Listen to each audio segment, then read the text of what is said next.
Actually, I'm delighted to introduce Jennifer. As some of you might have picked up on, this is actually our third attempt to schedule Jennifer. She was scheduled for our March meeting, which was the first meeting that was canceled due to COVID. And then she was scheduled for last night in consideration of the presidential debate. In retrospect, I'm not sure we made the right decision, Bill. But fortunately, here we are. Jennifer has graciously agreed to shift her presentation to this evening. Jennifer is a tribal mask carver, among many other things. She grew up in Alaska in Fairbanks and spent a considerable amount of her time in her Yupik ancestral community on the Bering Sea in Alaska. And she's going to be talking to us tonight about carving masks in the style of her Yupik tradition. Jennifer and I have talked about what her primary focus might be in these 45 minutes or so, and we've agreed that a primary focus on design considerations, meaning the traditional cultural considerations that enter into the design of masks and the meaning of masks, would be the thing of most interest to us. She'll spend a little time talking about methods of carving, but that will not be her primary focus. So with that, I would introduce Jennifer and welcome her to this meeting. All right, hello everyone. Thank you for joining today and for inviting me to present to your group, or groups, I guess, multiple. So I wanted to start out first to acknowledge we're on Coast Salish land, and I am specifically in Suquamish territory. Right now I live in Indianola, which is outside of Paulsbo in Kitsap County, across the water from Seattle. So I think one important thing to know is Yupik art is way, way different than the art of this region. And actually so most people are familiar with form line design, something like this. This is a contemporary piece, this is not traditional, but this is what you find. It's called Northern form line usually, and you find it along the panhandle of Alaska into Tsimshian territory in Canada. And then the artwork of this land is Coast Salish design, which is a different art form. And this is a piece by Andy Peterson, who is Skokomish. So although there are some similarities in the shapes, the way I've heard it described from Sean Peterson, who is a pretty well-known artist, is that with form line starts with a central design and then adds to it, whereas Coast Salish takes the overall form and then relieves the design, so they remove from it. And the biggest difference between these art forms and mine is that these ones require a lot of measuring and a lot of symmetry. And as you'll see with some of the samples that I show you of Yupik work, we are not at all known for that. So I am going to share my screen. This is going to be part history lesson, part design. I feel that you really can't understand Indigenous artwork unless you also understand the region that it's from, as well as some of the cultural considerations. Oh, Bill, you need to enable screen sharing.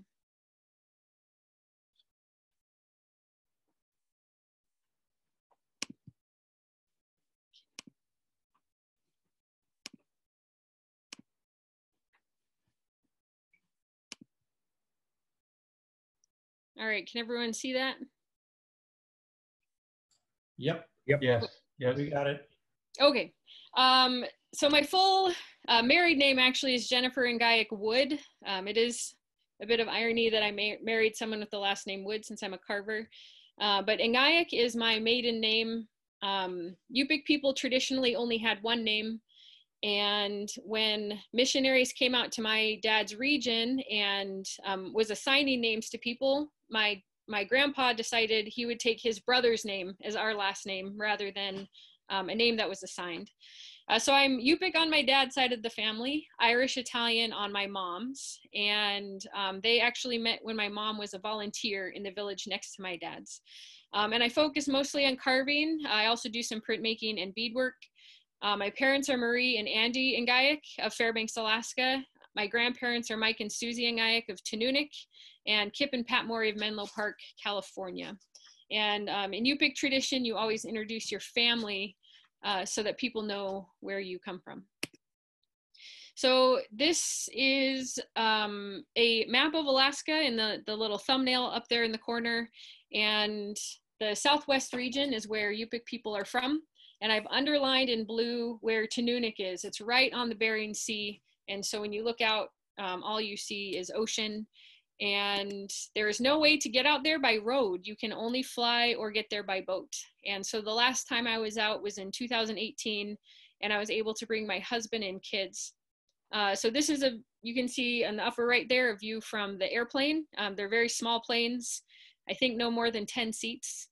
And then the view at the bottom is a partial view of my dad's village. This is the newer part. It's built higher up away from the ocean.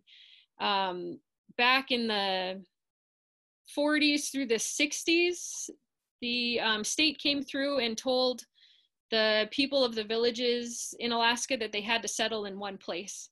And a lot of the places that the state chose, although they were convenient for shipping, they were not as convenient for things like climate change. And so the bank of Tanunic is actually eroding away. So these newer houses that have been there for probably 40 years, 30 years maybe, are just located in a better place.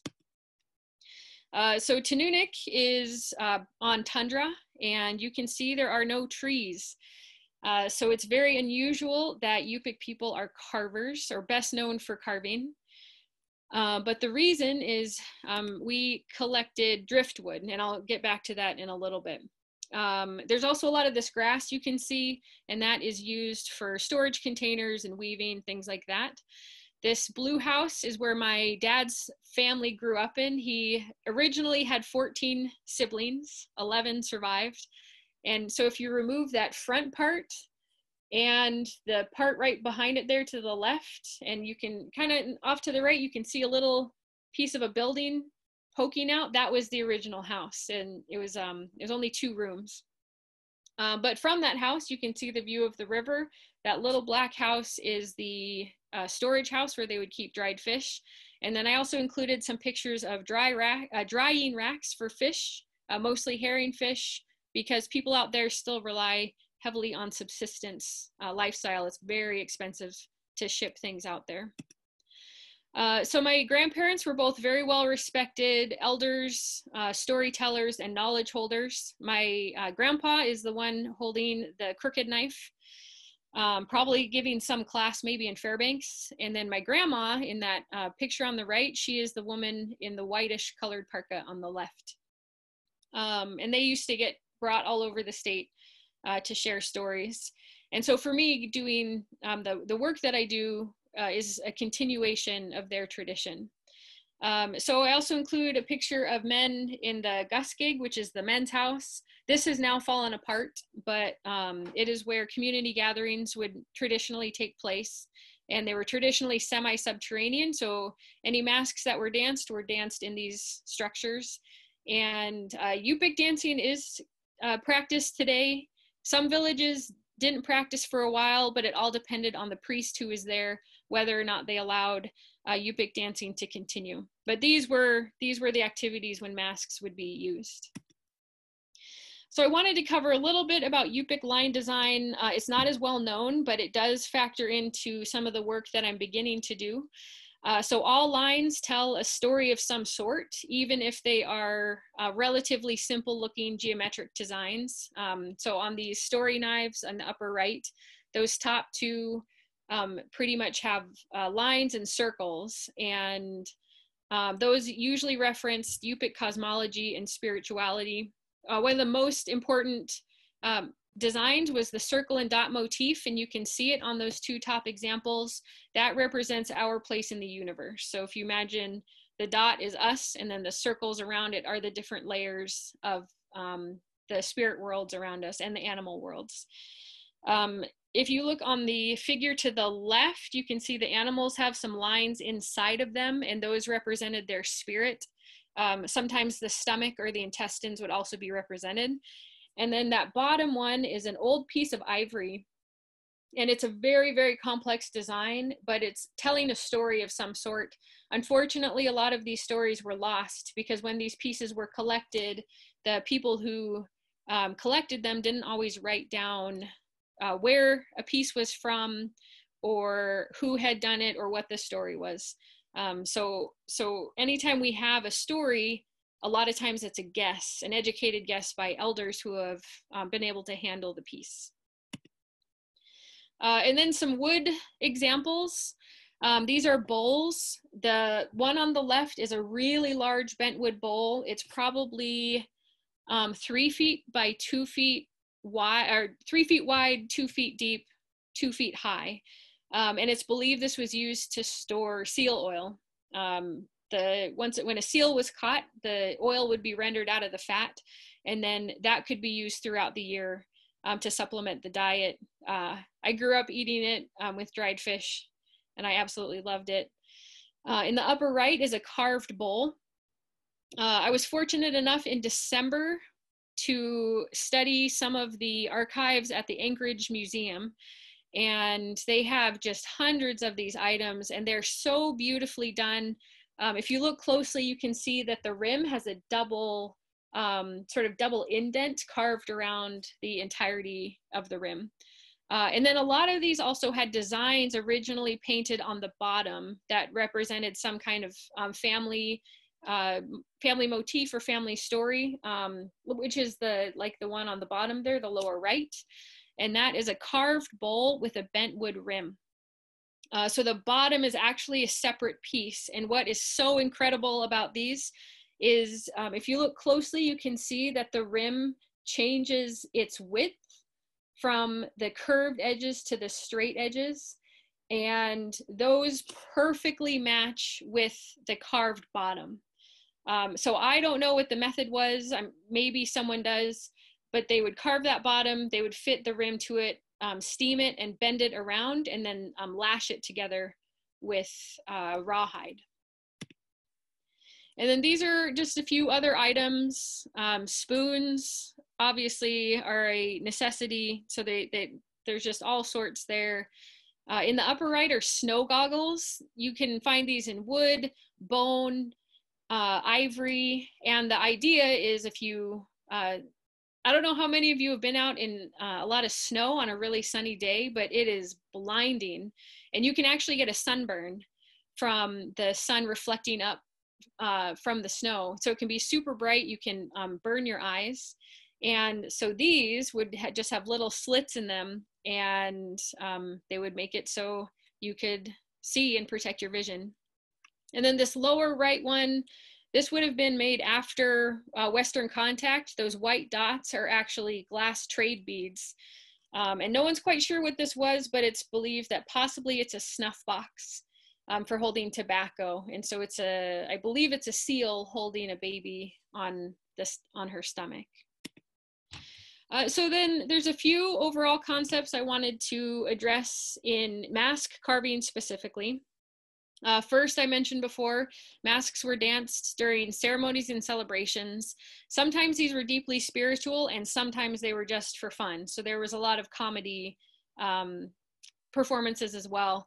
This is the #1 reason why I never just make a straight copy of an old mask. I use designs and concepts from them, but I never copy them because I don't know what the original intent was. And the original intent was always, for a lot of them, was always deeply spiritual, very powerful. There's a lot of beliefs around the masks actually pulling spirits from the spirit world into the world of man. So you had to be very careful with them. Many masks were designed by shamans who had visions of the mask and then either carved it themselves or had a carver create it for them.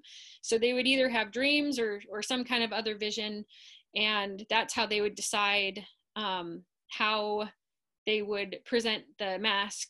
There are even ones, I can't pronounce the word, but they are specific to shaman, and they didn't have any ties on them. And the story is they would place the mask face down, and then the shaman would dance to it and put their face down over the mask, and they would actually lift up off the ground and attach to their face during the performance. Again, one of the reasons I don't do straight copies.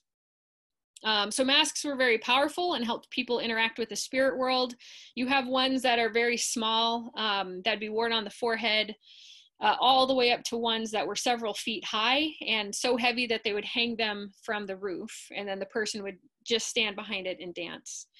Masks representing plants and animals were intended to, hold on, I lost the word there. Oh, intended to honor them and ask them to present themselves for human use. So the masks were completion of daily life and daily existence. There's a lot of tradition around seals and proper behavior with seals. And hunters had to do certain behaviors when they were out hunting, and then the women in their lives, whether they were mothers, wives, daughters, also had certain things that they were supposed to do. And so these masks were an extension of that behavior, and it was a request for them to come back. And then masks were actually meant to be temporary and were burned or left on the tundra to rot away after they were danced. So the fact that there are so many historic Yupik masks is very unusual, and is just a testament to the number of missionaries and researchers who went out there and collected these items. Some of them were stolen, but for the most part, Yupik people actually considered them to be worthless after they were used. And Nelson, who is a really well-known collector from the mid 1800s, I believe, was the nickname for him in Yupik meant the man who collects worthless things. So a lot of them weren't considered to be valuable. So some of the elements, the design elements of Yupik mask carving, one of the big ones is asymmetry, which is why I pointed out how symmetrical Northwest Coast and Coast Salish art is. This is very commonly found in shaman masks called tunrak or helper spirit masks. And these ones, above all the other ones, represent a connection to the spirit world. That lower right one is supposed to be some kind of cannibal spirit mask, and the paint splattered across the mouth there is now like a dull gray color, but it's believed to have originally been red and represented blood. And then the dots on the forehead of that one, the white dots on the blue background, those were created by the carver using their fingerprints, but those would represent the sky and the heavens. Universe rings and appendages are also very common, even though there are a lot of masks in books and in museums without appendages.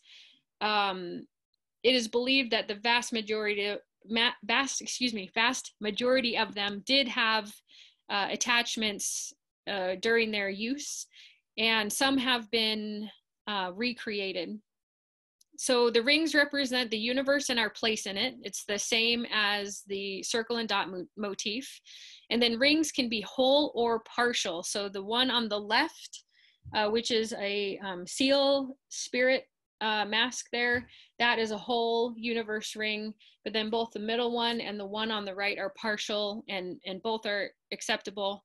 And then the appendages represent everything from the animal to the process of calling the animal spirit and allowing the spirit to get back to the spirit world once it's been caught.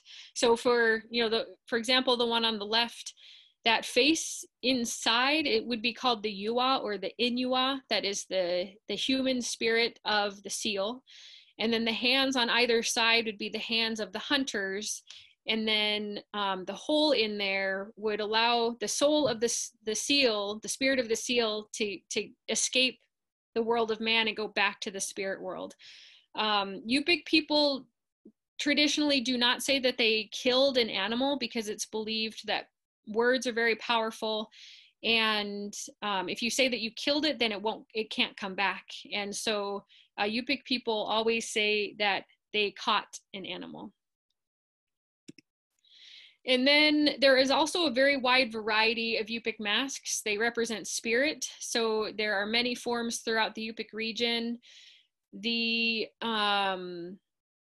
is also an Athabascan tribe that was right on the border of the Yupik region that carved masks, and they look very similar to Yupik masks. And then there's the Yuar Inuwa.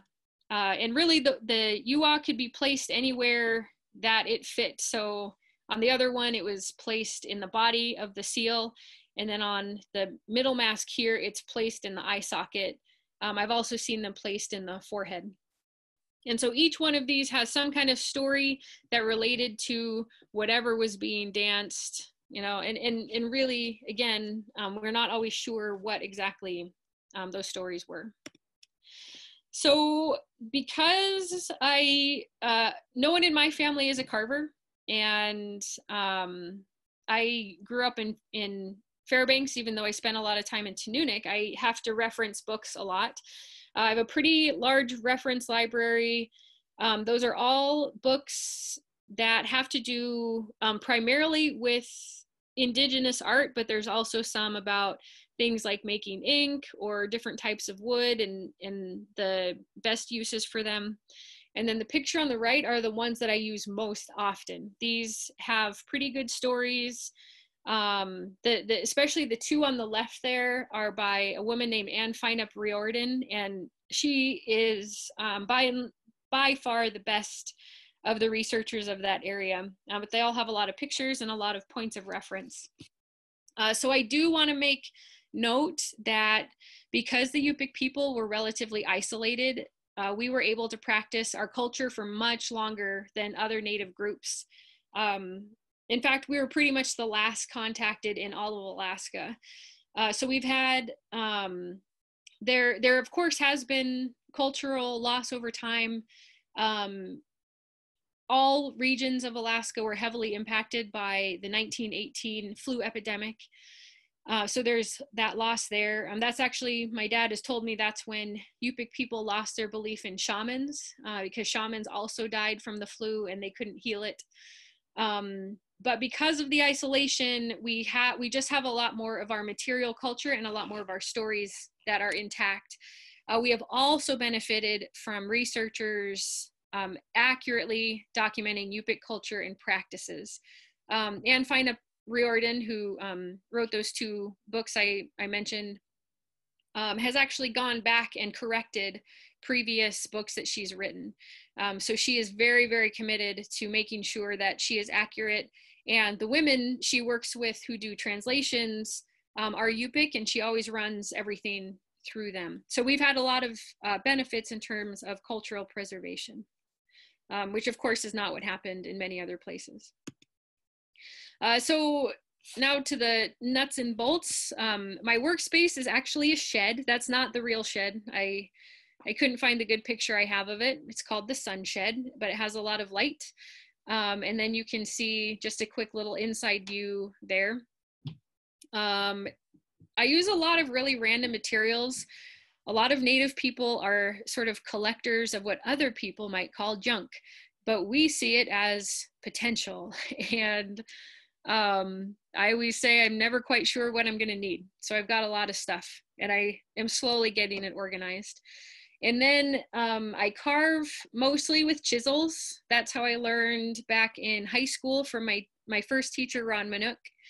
And so I'm more proficient in those. But since I've moved to Washington State, I've met a lot of other carvers, and they have helped me learn how to use ads. I only have one right now, but it's there on the right. You can barely see it.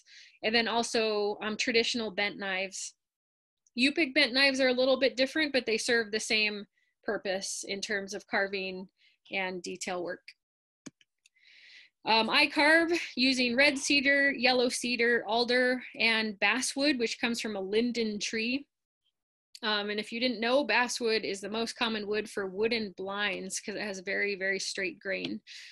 And you can only carve alder green, maybe you know this already, but it gets super hard once it is dry. And so it's really beautiful and wonderful to carve when it's fresh. And if you have a bunch of alder and you can't get to it right away, you can wrap it in a plastic bag and stick it in a freezer. And when you're ready to carve it, pull it out, let it thaw out a little bit, and then you can use it from there. But be forewarned that alder, I don't know what it is about alder, but it develops mold and fungus really quickly. So if you want to have spalted work, it's a really good wood to use for that. If you don't want spalted work, you either have to work really, really fast, or every time you're done working, you got to wrap it back up in a bag and stick it back in the freezer. And then, of course, my ancestors used driftwood. It is still an essential resource today. They always, in Tununic, they always hope for a west wind because that is what brings the driftwood in. Because of that, I'm not 100% sure what the most common wood was for my ancestors to use, but most likely it would have been woods like spruce, maybe birch, maybe some alder. But really, people back then were just good at figuring out what wood would be good for what application. And I wanted to include a driftwood spirit mask, and these were danced to ask the driftwood to return each year. Just because it was such a critical resource. So I wanted to show some of the process of how I go from just a piece of wood into the actual design. If I was from this area, I would spend a lot of time drawing lines on these pieces of wood and measuring, and have a center line that I would never get rid of. I would redraw it if I carved it off. But I am not from this area. And so I either will have an idea that I'm starting with and then find a piece of wood that will fit, or I will or I'll take the piece of wood and I'll look at it and I'll figure out what I believe is inside of it. So I wanted to include this one because this is an example of one that I changed course on. This is a piece of alder, stripped the bark off, and then started working on it. So in the upper right, I had a different idea for how I wanted the eyes. It wasn't looking right to me, so I worked it into the design on the lower left, and then I eventually sort of developed that little divot there that you can see in the lower middle picture, and then the finished piece is on the lower right. This is very small. It's about 11 inches total tall. But it's based on a Yupik wind mask, the north wind, which was said to bring cold weather with it. And so since those are big and they represent wind and stormy weather, I decided to make a small one that represents light breezes. This one I call Angaiak, silver salmon. And again, I just took the wood, and and actually this one was based on one of my favorite masks, which is a seal with its mouth open, and it has its yuwa peeking out of the mouth. And so I wanted to mimic that. I used a silver salmon, because they're my favorite salmon. And in that middle one, you can kind of see a little bit of blue there sticking out of the top. That is a piece of tape. So if your conditions are dry and your wood is checking on you, you can put a piece of tape on it and it'll stop the crack from developing. So this one, I just sort of shaped out the face, figured out how I wanted it to look, and then worked my way through carving out the sides of the mask so they actually broke through. Was just a decision I made as I was working. And once I hollowed it out, I decided I didn't want that those edges intact anymore. I hadn't planned originally on attaching anything to this, but when I was done and it was painted, I didn't really like how it looked. So I ended up adding these partial universe rings and these dyed shells to look like water. And then I wanted to show some examples of my work combined with the ancestral pieces that inspire them. So you can see some of the mimicry that I do, but again, never ever just do a straight copy. The lower right one I call Grandmother Walrus, and actually that had a different face in it originally, but when the mask was drying, that's alder, the face actually started cracking right along the edges, and it was of the face, and it was starting to come out. So I just decided to carve it out completely. Excuse me. It sat on a shelf for about 2 years, and I finally saw this mask that had been recently discovered in an archaeological site, and so I decided to use that as the basis of the new face. And then some close-ups of work I've done. I'm including the stories simply because the Woodworkers Guild is going to hold on to this presentation for future reference. So I wanted to make sure people knew what I was talking about.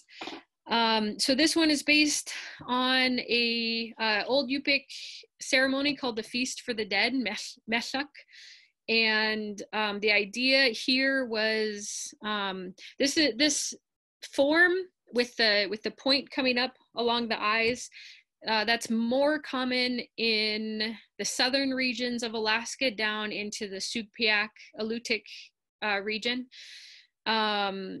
But I originally was going to put white dots on the forehead to represent the stars, and stumbled upon some antique diamond dust at a secondhand store and decided to make it actually look like the Milky Way. And then the feathers down the side represent these eagle feather wands that would be used to invite spirits back for this feast. And during these feasts, so Yupik people are always named after someone who has passed away recently. And so during the Feast for the Dead, those people who had been named after the deceased would be feasted. So they would be fed, clothed, and given items that were beloved of the person who has passed. This is checking nets with my appa. This one's very personal. I used to go out on the boat with my grandpa and check the nets for, we call them whitefish. I don't know if that's what they're actually called or if they are a specific species of fish, and trout, things like that. And so in this one, you can see in the cheek, I did a yua, and that's basically, that represents me. So the whole mask overall is my memory of my time spent with my appa back when I was a kid. And then the face is, that's my spirit. That's part of who I am. This one is called Time to Feast. It is based on what is believed to be an owl mask. And in that one, there is a fish coming straight out of the mouth, so you can only see the head of it. So I decided to sort of recreate that, but have the fish sideways. And then the feathers on the head are also my own addition. One thing I wanted to say about this is I used imitation sinew in the original. I've never been taught to use anything else. And when this piece sold, I hadn't done a very good job of putting the salmon in the mouth. So it actually fell out.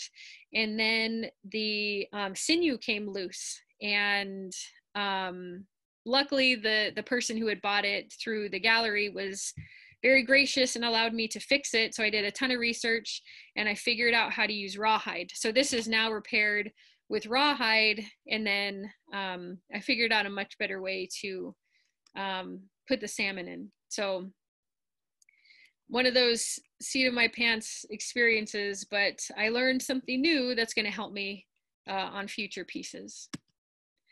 This one is called The Space Between. And this one, I think I really wanted to convey the feeling of appreciating the small moments in life, which is actually end up being the big moments in life. Over time, it's really what makes up our everyday. We spend all this time thinking about vacations and big trips and big purchases, and so often we just sort of ignore all the little things that really make our lives ours. This one I experimented with a lot. I had a different vision of how I wanted the beads to go, and finally settled on this. So it has a sunrise on the top, sunset on the bottom, and still has that similar Yupik feel of having things radiating off of it. And then I wanted to include this one because this is probably the most obvious example of when I've taken a piece of wood and just stared at it until I was able to see something in it. Actually, Ron Manook, my first teacher, would tell us that if we couldn't come up with an idea for a carving, that we should just stare at a piece of wood until we saw something that we could pull out of it. And so this one, I just chopped up this piece of red cedar, cleaned off the bark, and then just stared at it. And this is what I saw. And what came to mind is that when I was a kid, people always said I looked like I was up to something. And I just liked that idea of, you know, always being up to something and making it a good thing over time. It's not always been a good thing. I've made a lot of mistakes, bad choices. But I hope as you get older, you get better at adding fuel to the right flames, not to the wrong ones. And then just my business card, if anyone is interested. So thank you. And if anyone has any questions, you are welcome to ask. I have, oh, he's got a question there. What galleries? Oh, so I have work right now at Stonington Gallery, which is in downtown Seattle, Pioneer Square. And I've also shown at Jeffrey Moose Gallery, which is on Bainbridge Island. And then, oh my gosh, I'm blanking. Ravens something, which is in Sisters, Oregon. I'm blanking on the second word, but I've shown there as well. Thank you. I had a question. Can you hear me? Yes. You're using driftwood for carving. I would imagine that might present some challenges with sand or salt embedded in the wood. So I don't use that now, although I imagine that they probably had to sharpen their tools quite often way back when. I haven't been able to find much about how they carved, you know, prior to having metal tools. I know that jade was a really common stone that was used. It can hold a really sharp edge. But beyond that, I'm not quite sure how they would do it. I would like to experiment with driftwood, but yeah, I need to know a little bit more about the risk for the tools. What did you use for the dyes in the last? So today I use mostly watered down acrylics. I typically don't like the solid, the thick solid paint, and so I'll water it down so you can still see the grain of the wood through it. Every now and again I will use it, like on that on the mesak, the one with the feathers down the side. The forehead has very thick acrylic paint because I wanted that solid, smooth look. I have also started experimenting a bit with using charcoal mixed with linseed oil to create the black. That's a little harder. It's a little messier than I had anticipated. And then traditionally, it turns out that Nelson Island, where Tanunuk is a really good source of both red and white ochre, so clay, as well as Vivianite, which is a stone that it has a really beautiful blue color, and then it can be ground up and used as a paint.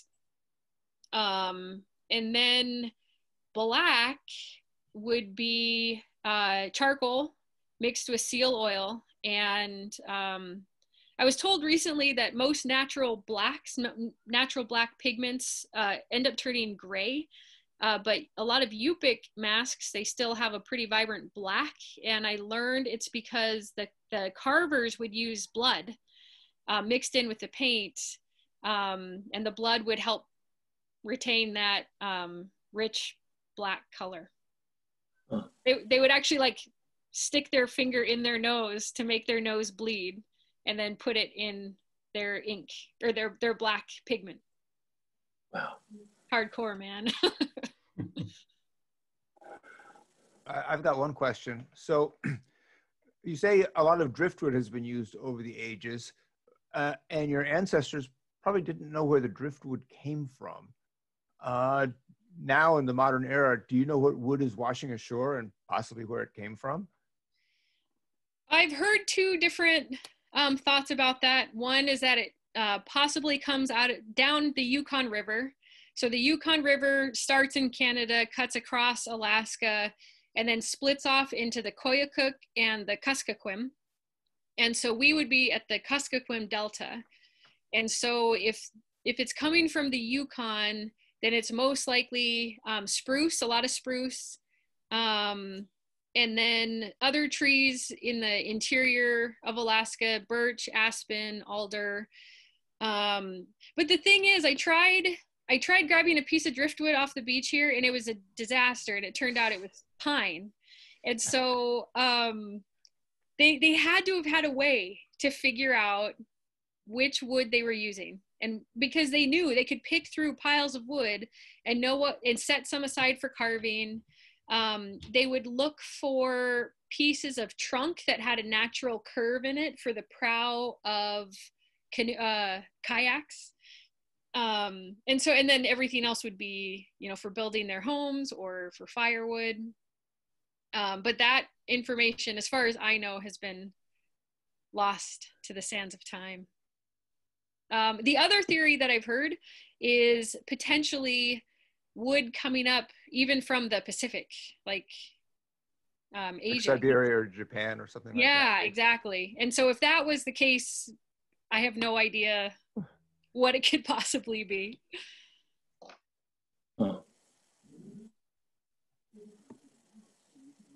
Jennifer? Yeah. This is a question that has to do with the early history of the Yupik people, and it comes from sort of recognizing that the circle and dot symbols representing Yupik cosmology actually are quite reminiscent of what you see in the prehistoric cave paintings in northern Spain and southern France. And the Yupik interest in asymmetry is somewhat reminiscent of some East Asian Japanese architecture and imaging. Is there much known about sort of the prehistory, the origins of the Yupik culture and traditions, and any sense of whether some of the elements of mask artwork derive from much earlier traditions? Man, that's a really good question. I've wondered a lot about this. One thing that archaeologists are finding is that, hold on, buddy, I'm talking. Is that embedded in a lot of oral traditions are details of actual history. So, for example, some explorer who was supposed to be exploring Hudson Bay, 150 years ago. Good job, buddy. My son just poured his own apple juice, just so you all know. But so an explorer's ship disappeared. No one knew where it was from or where it had gone. At some point, some logs were found, and people were trying to find this ship based on where he was supposed to go. But there was an Inuit settlement, and they said, "You're looking in the wrong place." And of course, the researchers were like, no, we know this is where it is. And they said, no, it's over that hill in that other bay. You're like 100 miles away. And finally, just for whatever reason, they said, okay, fine, we'll go check. So they went and checked, and they found the ship in that exact bay. And they realized that just because something is not written down doesn't mean it's not accurate. And actually in British Columbia, they just found a settlement that had been used during the last ice age. And people in a nearby village kept saying, our stories say we lived right down there. And the researchers said, that's impossible. This whole area was filled with ice. Someone decides to go and check, and sure enough, they find all these remnants of this super, super old settlement. So I have wondered, the Beringia theory is the most common one in academia, where during an ice age, the ocean levels lowered, and there was a land bridge between what is now Alaska and what is now Russia, and that people migrated over that. Keep in mind that that story is deeply offensive to tribes in Southwest United States, because they have a much different origin story. So don't like that, and it's actually not settled. More and more research is finding that it's entirely possible that people traveled from South America to North America. There's evidence of South Americans having paddled across the Pacific on these really, really well-built reed boats. So I think it's entirely possible that these traditions keep showing up because people traveled a lot more than we assume. The circle and dot motif is one of the central ones also in Coast Salish art, which I discovered a couple years ago. Actually, looking at this book, this is contemporary art, but there it is. And so, you know, we look at what's now Washington State and what's now the southwest coast of Alaska, and we say, oh, that's way too far. But it's totally possible that these traditions connect. We're closing in on 8 o'clock. If there were 2 or 3 more questions for Jennifer, I see the chat room has a few things in it. Jennifer, do you go to any of the traditional shows around here? You look very familiar, like I've seen you at some event or something, but I can't place it. I've been to, let's see, I've been to a couple of the openings at Stonington. I try to get to fundraisers for the Evergreen Longhouse. That's probably where I've seen you. We live a mile away from the Longhouse. Ah, there you go. Yeah, I try to make it down there. They've been very supportive of my work. And I hope to be able to support them more extensively in the future. Another quick question, Jennifer. You talked about the benefits of carving green alder. Mm-hmm. What about Western red cedar? Do you ever carve that when it's green? Do you only carve it when it's dry? Do you only carve it when it's green? What about trade-offs? So one of the great things about being UPIC is we're not real picky about what we carve. So every carver I've met from this area only carves old growth cedar. But I like looking at the free list on Craigslist that brings in my hoarding. I just look for cool stuff. And someone had taken down a red cedar, didn't want the wood. So I said I'd collect it all up. So we've got a bunch in our firewood pile, but I kept some of it. And one piece I carved green. It was so wet that when I would carve, I would actually get splashed in the face with water, which explains why it's so heavy when it's green, but so light when it's dry. And then that fire mask is also red cedar, but it was partially dried. And what was interesting with that is I kept hitting spots that were really soft.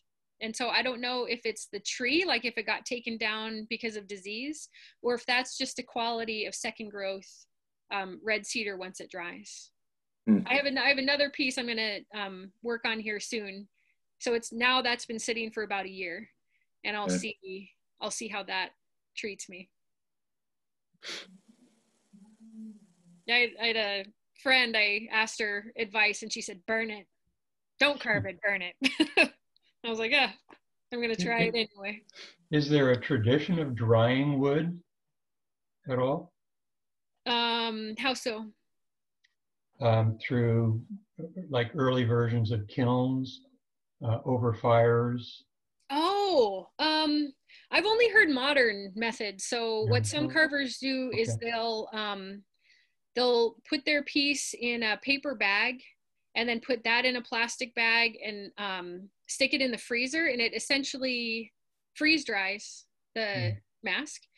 Another version of that is to put it in paper, put it in a bag, but leave it out, and then change out the paper bag every couple of days. So the paper bag soaks up all that moisture. And then when you put a new bag in and let the other one dry. What I have discovered is really useful is we have heat vents in our house. And so when I have a green mask, I just stick it over the vent and cook it, essentially. Alder is really stressful. It cracks every single time at the top and bottom because those are the thickest parts, and it always comes back together. So there's always these moments where you're just panicking, going, oh no, this thing's going to split apart.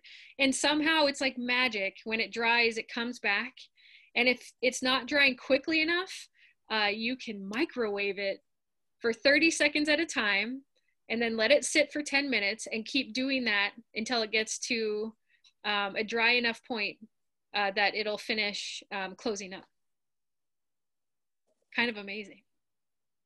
But I don't know how they did it. My assumption would be they probably just kept it in a warm spot, maybe near a fire. So it just kind of drive that moisture off without cracking the wood. Thank you. Is there another question out there for Jennifer? Okay, well, Jennifer, thank you very much. I'm sure we have all learned a lot from these 45 minutes, and it's just really provocative and, you know, very, very dramatic masks. So we appreciate you taking the time to talk with us. Yeah, thank you for inviting me. If anyone thinks of any questions, you can always email me. Is that to say you'd welcome a return visit someday? Yeah, that'd be awesome. Great, great. I won't forget. Good. Okay, thank you very much, Jennifer. Yeah, thank you, everyone. Thank you.